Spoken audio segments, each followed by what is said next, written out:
Hi everyone. अभी boards के exams के डेट्स डिक्लेयर हुए हैं, एग्ज़ाम्स नज़दीक आ रहे हैं।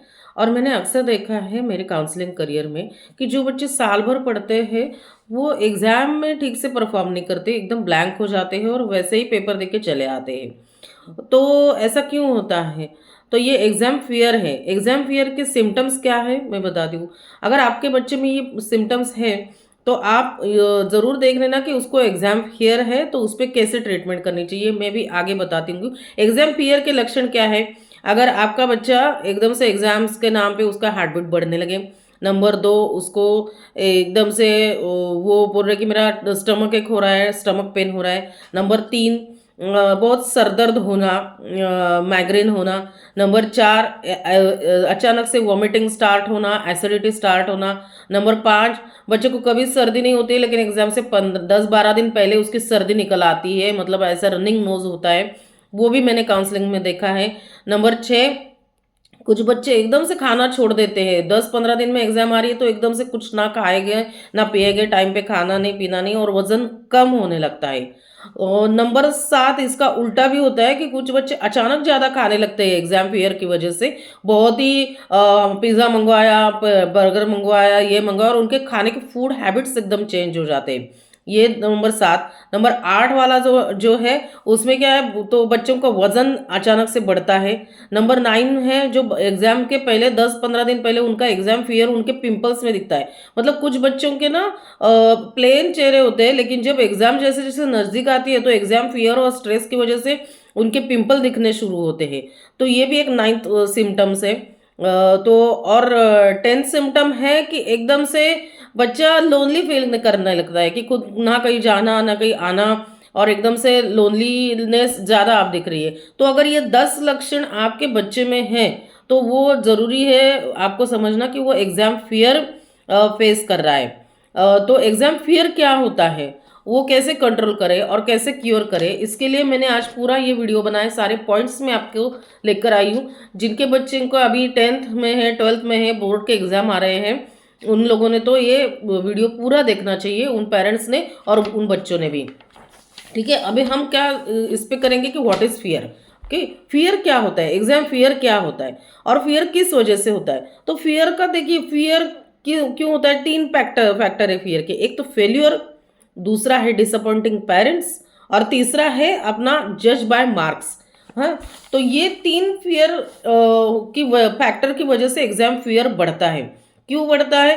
तो बच्चा को लगता है कि मैं फेल हो गया तो मैं वर्थलेस हूँ, मेरा कोई यही नहीं है, मेरा कुछ स्टेटस ही नहीं रह जाएगा, तो इसलिए वो फियरफुल होता है। नंबर 2 क्या होता है कि डिसअपॉइंटिंग पेरेंट्स, कि अगर मेरे मुझे कम मार्क्स मिले तो मेरे पेरेंट क्या सोचेंगे, इसकी वजह से भी उसका फियर इंक्रीज होता है। और नंबर 3 है कि वो जज बाय मार्क्स, तो उसको अपने सोसाइटी में कैसे मार्क्स से जज करते हैं। अच्छा, इसको 70% मिले हैं, ओ इसको 90 मिले हैं, 95 तो चाहिए थे। ये जैसे कुछ कुछ लोग होते हैं, तो उनके वजह से ये जजमेंटल फियर भी बच्चों में ज़्यादा बढ़ता है। तो ये हो गया एग्जाम फियर क्यों बढ़ रहा है, उसके फैक्टर्स क्या है। ठीक है, अब हम नेक्स्ट पॉइंट में आएंगे कि psychology of mind how changes, exam fear कैसे होता है और आपकी माइंड साइकोलॉजी इसमें क्या रोल करती है। ठीक है, अभी एग्जाम फियर में क्या होता है कि सपोज एग्जाम फियर अगर मन में बैठ गया तो बच्चे क्या करते हैं, वो बच्चों का ब्रेन फंक्शन साइकोलॉजिकली डिस्टर्ब होता है। कैसे डिस्टर्ब होता है? क्योंकि ये सारे फैक्टर्स वो बच्चे लेते हैं कि मेरे पेरेंट्स क्या सोचेंगे, फिर नंबर 2 ये फेल्योर के बारे में, एंड ऑल 3 दिस। तो बच्चे का दिमाग है ना, जो उसका ब्रेन है ना, वो क्या करता है, सर्वाइवल मोड में जाता है उसका ब्रेन, वो थिंकिंग मोड में नहीं रहता। अब ये सर्वाइवल मोड क्या है मैं समझाती हूँ। कि सपोज एकदम हम एग्जांपल लेते हैं कि आपसे सामने, आप जंगल में जा रहे हो, आपके सामने एकदम से शेर आ गया, तो आपको क्या होगा, मुझे कुछ सूझना नहीं है, मुझे मैं क्या करूँ, मेरा तो सारा दिमाग ही बंद हो गया, दिमाग ब्लैंक हो गया। यहाँ ब्लैंक होता बोलते हैं, ये क्यों होता है, सर्वाइवल मोड। ठीक है, तो बच्चे एग्जाम को भी ऐसे डेंजरस सिचुएशन मानने लगते हैं। एग्जाम उनको ऐसा लगता है कि ये असेसमेंट नहीं है, ये टेस्ट नहीं है। उनका मिसकंसेप्शन क्या होता है, वो परसेप्शन क्या करते हैं, एग्जाम बहुत डेंजर चीज़ है, इसके कॉन्सिक्वेंसेस बहुत ज़्यादा है। तो एग्जाम को डेंजरस सिचुएशन मानने की वजह से वो सर्वाइवल मोड में आ जाते हैं और सर्वाइवल मोड में आके फिर वो उनका थिंकिंग मोड क्लोज होता है। तो ब्रेन डायरेक्ट उनको ये करता है, सर्वाइवल में अगर शेर आएगा तो क्या करोगे, कैसे वैसे यहाँ भी जाओ वहाँ भी भागो, बस मतलब वहाँ पे थिंकिंग तो कुछ है नहीं अपना।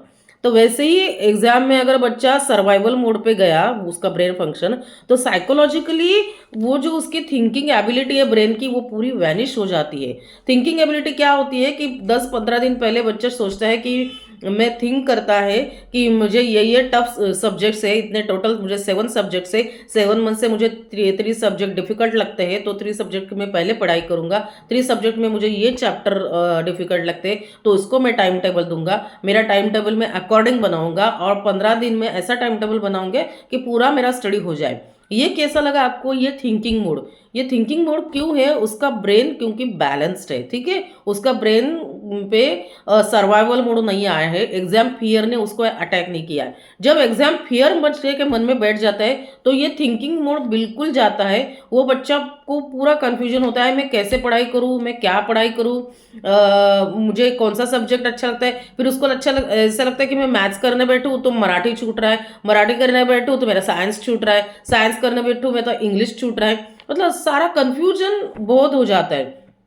तो एग्जाम फियर का ये सबसे डिसएडवांटेज है कि आपका ब्रेन की थिंकिंग पावर खत्म हो जाती है, मतलब वैनिश हो जाती है टेम्पररी, और सर्वाइवल मोड में आ जाता है एकदम से कि अचानक से मुझे कुछ सूझ नहीं रहा है, अब मैं ब्लैंक हो गई हूँ, अब मैं क्या करूँ। तो ब्लैंक हो गई हूँ तो एग्जाम में क्या करते हैं बच्चे, पूरा ब्लैंक ही पेपर लिखते हैं, या फिर कोई आंसर हमें आता है उस टाइम आ रहा होता है लेकिन हमें थिंकिंग मोड नहीं है।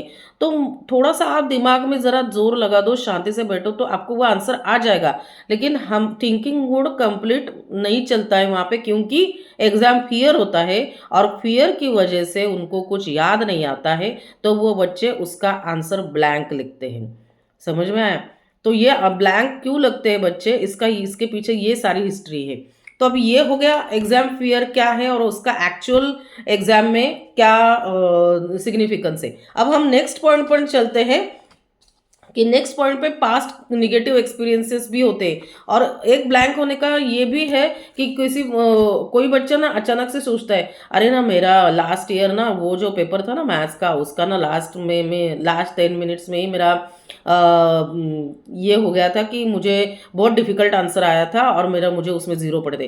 तो अचानक से वो मेमोरी उसकी याददाश्त में आती है, ठीक है, और वो मेमोरी में नेगेटिव एक्सपीरियंस की वजह से वो और एग्जाम फियर क्रिएट करता है और वो उसमें भी वो ब्लैंक छोड़ सकता है, ठीक है। तो ये सारा हो गया एग्जाम फियर के बारे में। अभी मैं आपको ये बता रही हूँ कि पेरेंटल गाइडेंस इसमें क्या है, ठीक है। अभी एग्जाम स्टूडेंट्स पे इफेक्ट कैसे हो गया ये मैंने समझा दिया। अब मैं पेरेंटल गाइडेंस बताती हूँ कि पेरेंट्स ने क्या करना चाहिए। तो आप मेरा ये channel Jyoti Kulkarni school counselling and psychology subscribe कीजिए, क्योंकि अगले 1 महीने में बोर्ड्स आ रहे हैं, तो मैं डेली आपको बोर्ड के एग्जाम के रिलेटेड बहुत अच्छे अच्छे वीडियोस डाल दूंगी, उसमें आपको गाइडेंस टिप भी मिलेगी और एक अपना सपोर्ट ग्रुप यूट्यूब पे बनेगा, तो मैं आगे जाके उसके बारे में